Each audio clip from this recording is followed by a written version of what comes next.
and we're going to take a few notes on agents of socialization. There are, when we say agents of socialization, socialization is the lifelong process of acquiring human potential, right? We say agents of socialization, we're looking at specific groups of people or positions in society that play a key role in our socialization process. So I've already highlighted one when I said parents earlier with our bell work. Can you guys think of any others that you may think of, like specific people or groups or aspects of life that are just huge in the way that there's social components that influence our socialization process? Yeah, Ms. Bree. I would say like celebrities. Celebrities, right? So we probably put celebrities in like the category of the media, right? So that's a good one. Or Hollywood as a whole. What else, Lois? Like teachers. Teachers, or the education system is an agent of socialization. You can say that, Fawn. Yep. Anything else that you think of? How about people that are about the same age group as yourself? What would you call them? Your peers, right? So today, sociologists they differ a little bit concerning what is the most important agent of socialization. This is a good test question, so you may write this out to the side to start off with. But for the longest time, most social psychologists and sociologists would say that parents are the most important agent of socialization. However, over the past 15 to 20 years, there have been a few sociologists that have started to argue against that idea that parents are the number one or the only one at the top of that list of the most important agents of socialization. They've started to say that, what would you expect? What would be the next one that they would say? The media. Media is a good guess. Your peers. It's your peers. Some say that your peers are just as influential as an agent of socialization as your parents. So, Ms. Bree? But there's always a factor of like some kids don't go to school. So like some are homeschooled, right? You don't have as much social interaction with people. Right, and so they would, in that particular case, they would be an exception, right?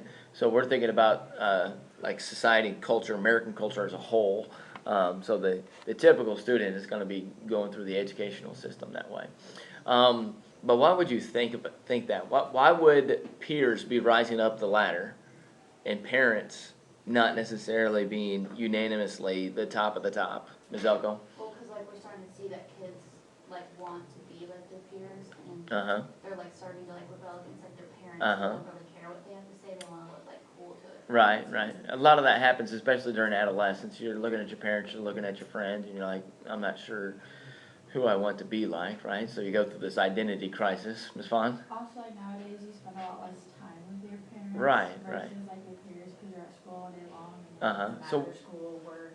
okay, so you as a young person are involved in many activities that would take away from the time that you spend with your parents. What else that your parents do that would take away time from you?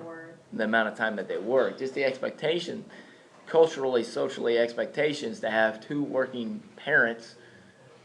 You're not exposed to them as much, so that decreases the amount of influence that they have on you. Ms. Bree? Well, I was gonna say like farther along in life, it's your peers that you're gonna want to be better than one day. To get out in the workforce and things like that. And so it makes more sense to try to be more like them and rise above them than your parents, because you're not beating your parents out of it. That's understandable. Your parents are always gonna be there. That's understandable. It's pretty perceptive there as well. I was going to say one other thing about your parents. Oh, what about changing family dynamics? I mean, do you still have two parent families all the time? Not all the time. A lot of times you have single parent families, and that's another reason why sociologists say that. Or parent. Right. You have, yeah, like you're going to spend time with one set of parents, and then you're going to spend time with another set of parents. So that can affect things as well. All right, so we are going to start with focusing on the family, right, which is essentially your parents, okay? So perhaps, put perhaps up there because it is questionable, perhaps it's the most important agent of socialization, okay?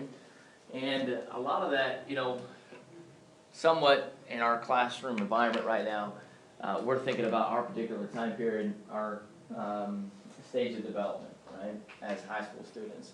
But if you think about early childhood development, and you're not even in school at that point in time, the entire world that you live in, that you're exposed to, is really confined to the family. And that's all you have. So that's all you know. So there's no other way. There's no way that anything else, no other agent of socialization could really have that much of an impact on you at that early age. Okay. Now, a lot of psychologists, a lot of sociologists, they really emphasize the first couple of years of your development and that socialization process there, that how much attention you receive there is really going to dictate your success later on in life.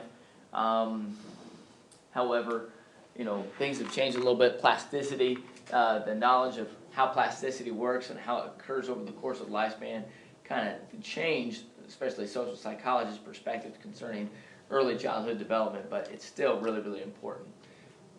All right, unintentional family socialization. Let's think about that for a moment. Can you choose what family you want to be a part of? It's not like you're prior to being conceived and you're sitting out there and, I want that family over there because they look really nice, right? You can't do that. So whenever you're born into a family, there's a lot of things that you acquire naturally which are outside of your control. Right? What are some things that you would acquire based upon, okay, your physical appearances. All right, physical appearances associated with your race, right? Race would be a big part of that. What else? Your personality characteristics somewhat, whether you're optimistic, pessimistic. Sometimes you acquire that based upon family environment, yep. Like where you live or how much, like your social class? Yeah, social class is another one. So I do want to emphasize the two big ones, social class and race. Those are two that I want to emphasize that you may want to write in a good test question there. That these are things that are outside of your control that you can't do anything with that way. Anything else? Yep, Ms. Breen? Language. The language that you speak. Going along with language, then your belief system, all right?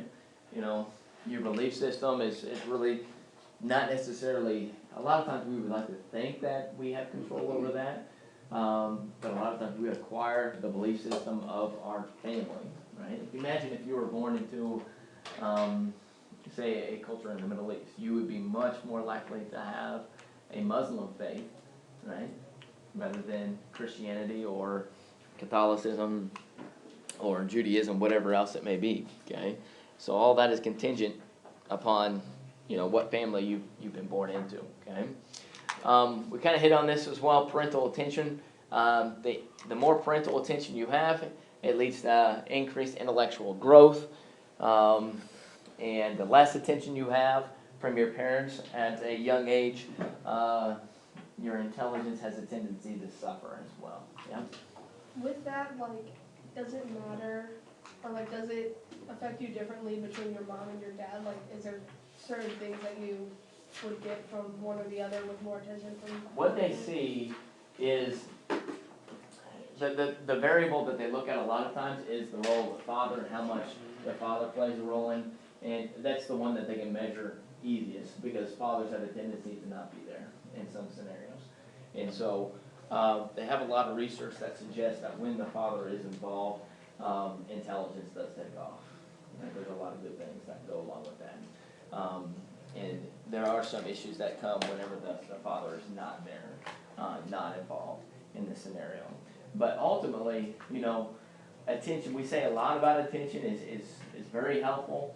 But when it comes to really intellect and how much intelligence you have and how you score on your test scores like your ACT next week, a lot of times sociologists, researchers, people in the educational field, they come down to one variable. You know what that variable will be?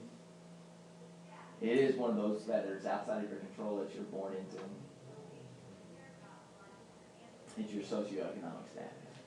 Right? So you may want to write that out to the side as well. You remember we talked about this a little bit with your names? We said, how much does your name matter? And we concluded that your name really doesn't matter all that much. What does matter is your parents' socioeconomic status. Right? The higher socioeconomic status you come from, the higher likelihood you're going to be exposed to, I mean, there's other variables. You're probably going to have more attention from your parents because of their their high income. Their high income gives them more time is what it does. Gives them more time, gives them an opportunity to spend more time with you, give you more attention, which is likely to increase your intellect that way, okay? Let me see if I got anything else I want to say there. All right. We've talked about this a little bit already, but family passes on social position, so your socioeconomic status. Even more than that, there's a lot of characteristics and stereotypes associated with particular names. Like in our community, it would be like, are you a Wiegand, or are you a Blunier, or something like that. Maybe you've been a Zimmerman. I don't know. Zimmerman. Oh, Wetstein. That's a good one. What else? A Roki. Okay. So there's certain types of status associated with a particular name. We had, when I was growing up in the community I lived in, was Monahans. If you were a Monahan, everybody knew that you were a wealthy, powerful type of family from the community. Or if you were official, same idea. This is a good test question as well, the sociologic research. Parents of low socioeconomic status, they have a tendency to teach conformity and obedience. You want to emphasize that. And then parents of high socioeconomic status, they have a tendency to teach good judgment and creativity. So that's what they're conveying or communicating to their children. So again, it's conformity and obedience and good judgment and creativity. We'll go back to this in a second. I'm assuming Miss Miriam, you want the blank? Is that what you want? Yeah. So children, I don't think there should be a blank there. Yeah, just a social position, so you don't have to worry about the blank there.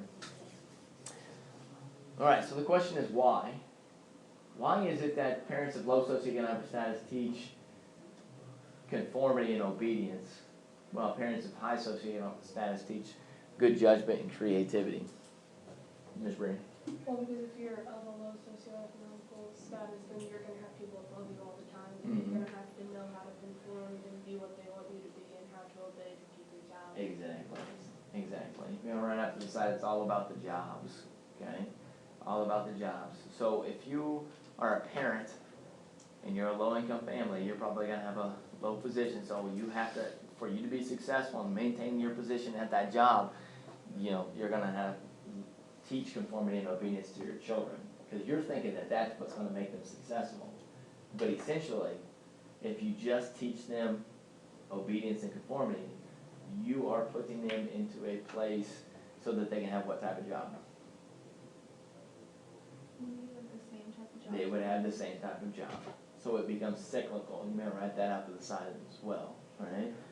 So parents of low socioeconomic status, we say hard work, effort, right? That's all you have to do, hard work and effort. And you got to conform, you got to be obedient, discipline, those type of things, right? Well, if you do those things, it'll get you a job, but not necessarily the high-paying job, right? And so you'll end up just like your parents. Parents of high socioeconomic status teach judgment, creativity, because the job that they have, that's what you have to have. You have to have those characteristics in order for you to succeed with that type of occupation. I'll give you some examples.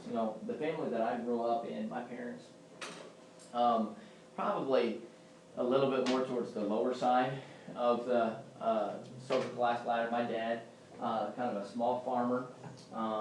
He's also a grave digger, like I mentioned the other day. And I was actually growing up. My grandfather was a grave digger. My dad's a grave digger. And so I was supposed to be third generation grave digger, is what I was supposed to be. My grandfather's like, when I was growing up, he says, we're standing in the middle of the cemetery. This is what you get to look forward to. Awesome. So you can see there's a little bit of low. My mom works at the hospital. She's a lab tech. She does have a college degree, and she does. She's in the medical profession. She's fairly successful in what she does. So it's not to the extreme of the lower end, but had a taste for it. So one of the aspects of conformity and obedience is that these parents are also likely to use what type of punishment? Spanking. Yep, physical punishment. They're much more likely to use physical punishment. Which one? The parents with low socioeconomic status, right? Because in their mindset, that's what they're teaching conformity and obedience in a quick manner that way, right? That's a lot of times that's how they teach conformity and obedience, okay? But parents of high socioeconomic status, their punishment is going to be a little bit different. So when I was growing up, actually, through some summer camps, I met a guy from Dunlap, and his parents, his dad was like either a heart surgeon or some type of brain surgeon or something like that at the OSF in Peoria. And so his family, definitely much higher social class. And so we were in high school at the time, and we were talking about different things, and one aspect was how are we punished? And he said that I learned not to get in trouble because if I did, then I'd have to write a 10-page research paper on the ethical guidelines of, what I did wrong. And I was thinking, man, I'd just take the physical punishment that lasted, 15 minutes, and then I'd be done. And he had to write a whole research paper on it. But essentially what was his parents teaching him? They were teaching him good judgment and creativity so that he could succeed at that type of, a high income type of environment later on. Okay? So much more effective. Like, What, the ethical guidelines? Yeah, because like you said, if you're getting spanked or smacked on the hand or something, that's done. That's not gonna make you think I shouldn't do it again. Right. But you remember writing a 10-page Right. paper. Right. So it is. We talk about punishment a little bit in psychology, and there's a lot of aspects of punishment that we think, for the most part, we think punishment is going to eliminate behavior, but it doesn't. Punishment actually suppresses behavior, and there's a lot of things that you have to add to punishment to make it effective. And one aspect is explanation. You have to teach the appropriate behavior that should replace the unwanted behavior. And for those parents that are teaching conformity and obedience, a lot of times that explanation, that teaching component just doesn't take place, right? Even though children are born into high or low socioeconomic status, most of our hopes and dreams come from a lot of times we like to not think that this is true, but most of our hopes and dreams actually come from who? Parents. Yeah, come from our parents. So a lot of times we like to think that we make our own decisions, that we like to make the decision that I get to decide where I'm going to go to college, what type of degree I'm going to get into, and who I'm going to hang around with and date and those type of things. But a lot of that is really influenced by our parents, whether we like it or not. Give you an example. Personally, growing up, I remember hanging out with my dad, and he specifically told me, he said, don't be a farmer when you grow up. Don't be a farmer. Whatever you do anything else, but don't be a farmer. Okay? So my sisters, I have two sisters, and older sister, she's in education. She's in a special ed teacher. Well, she used to be. She's actually a elementary school teacher now. I'm a teacher, and then my younger sister, she teaches in Nashville, Tennessee as well. So we all got into education so that we could get away from the agricultural way of life, I guess. All right, I think we're going to stop here today. That way we don't get too far. We'll talk about school and the other agents of socialization tomorrow. I just wanted to start with parenting and the family right now. Sound good? All right.